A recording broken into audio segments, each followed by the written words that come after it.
Bonjour, je suis Virginie Hubert, je suis coach et art-thérapeute et j'ai vécu une difficulté relationnelle dernièrement avec une personne que je connais depuis plus de 20 ans.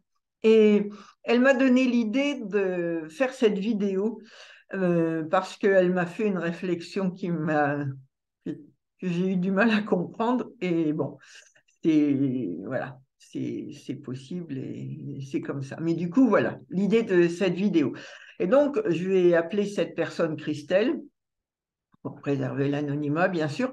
Cette personne est à la retraite, elle rencontre depuis plus de 10 ans, oui, au moins, des difficultés relationnelles qui aboutissent pour la majorité à une rupture définitive. Alors, je lui ai proposé à l'époque de réaliser un atelier avec le jeu Les Génies créatifs que j'ai créé pour l'aider à découvrir comment elle pourrait modifier sa façon de communiquer et tout ça dans la perspective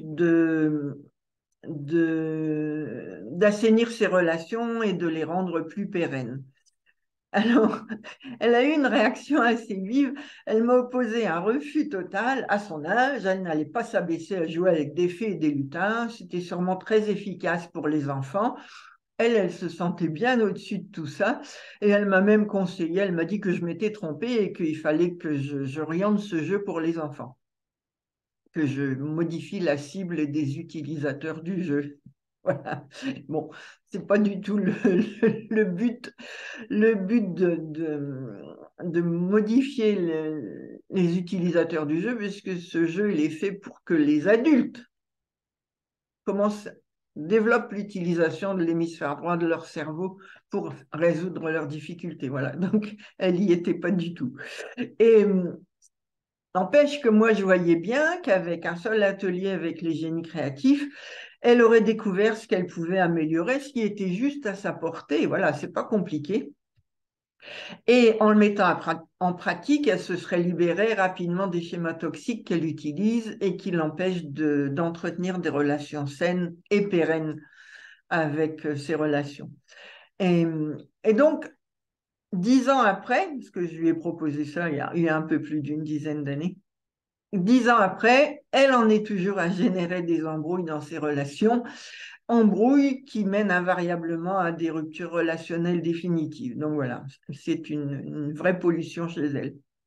Alors, je trouve vraiment dommage de laisser la fierté s'empêcher d'améliorer sa vie. Ouais. Ouais, c'est effectivement une possibilité, mais sa fierté la maintient dans des difficultés relationnelles. Et je viens d'en faire les frais, donc ça y est, je suis sortie de sa vie. Elle a trouvé, elle a inventé un truc négatif qui n'a rien à voir avec ma façon de penser pour me dégager. Bon, alors, quand ça arrive, en changeant de positionnement sur la situation, elle se serait donné les moyens d'effectuer des expériences différentes. Par exemple, la première chose qu'on peut faire quand on voit qu'on pérennise comme ça des difficultés relationnelles récurrentes, c'est de commencer à se poser une question. La première question, c'est quel premier pas puis-je faire pour commencer à assainir mes relations? Voilà. Et en cherchant la réponse à cette question, elle se serait ouvert une perspective. Voilà. Là, il faut être dans un état d'esprit de transformation. La deuxième question qu'elle pouvait se poser, c'est quel avantage est-ce que je trouve à utiliser mon imagination négative pour créer des embrouilles dans mes relations, pour polluer mes relations? Et là, elle serait arrivée à un questionnement sur les besoins qu'elle a de prendre le pouvoir sur les autres, parce que c'est ça. Euh, Or, les gens qui prennent le pouvoir sur les autres le font parce qu'ils n'ont pas le pouvoir sur eux. Et donc, développer le pouvoir sur elle aurait été une autre piste d'évolution qui est à sa portée. Alors, je ne dis pas que ça se fait en claquant dans les doigts, mais voilà, c'est une démarche après qu'on met en route et qui transforme la vie. Après s'être posé la question sur les avantages, elle pouvait bien évidemment se poser la question sur les inconvénients.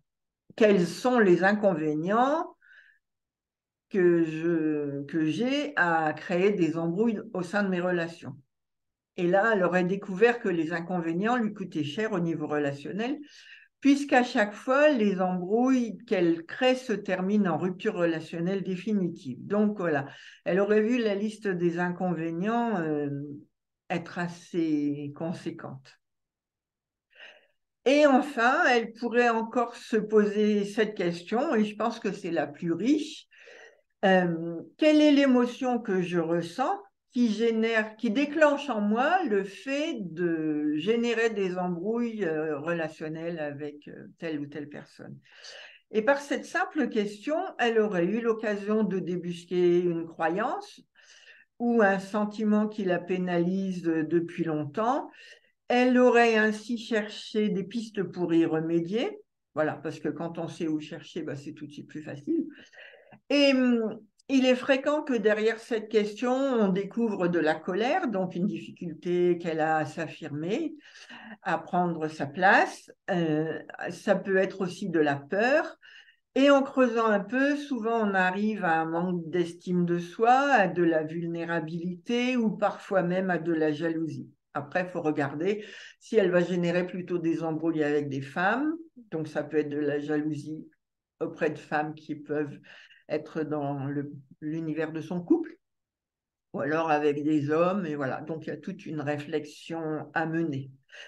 Et donc, vous voyez, rien que le fait de se poser des questions ouvre des perspectives nouvelles et donne les moyens de résoudre la difficulté et d'embellir sa vie. Alors, je ne dis pas que seul le fait de poser des questions est suffisant. Bien évidemment, après avoir trouvé les réponses, il vous reste à cheminer pour assainir le terrain. Et alors, bien évidemment, si vous cherchez un praticien pour vous aider, vous pouvez prendre un rendez-vous avec moi. Avec mes plus de 25 années d'expérience dans le domaine du coaching et de l'art-thérapie, c'est avec un grand plaisir que je vous accompagnerai. J'ai beaucoup d'exercices à vous faire faire. Je vous ferai gagner beaucoup de temps. Je vous permettrait de mettre des bottes de 7 lieues pour dépasser la difficulté que vous rencontrez. Et voilà. Et si vous voulez aussi vous informer sur les jeux de pouvoir, je vous conseille mon livre Sauf qui peut nos relations. Et vous le trouverez à la boutique de mon site unevie-de-génie.com/boutique/. Voilà. Et si vous pensez que cette vidéo peut intéresser quelqu'un de vos proches, n'hésitez pas à la partager. Si vous êtes sur YouTube, vous pouvez aussi vous abonner à ma chaîne et vous serez de ce fait informé de toutes les nouvelles vidéos que je mets en ligne. Et si vous avez aimé, vous pouvez mettre un petit pouce qui permettra à l'algorithme de YouTube de diffuser plus largement cette vidéo. Voilà. Eh bien, au plaisir de nouvelles expériences pour améliorer la vie, embellir la vie. Au revoir.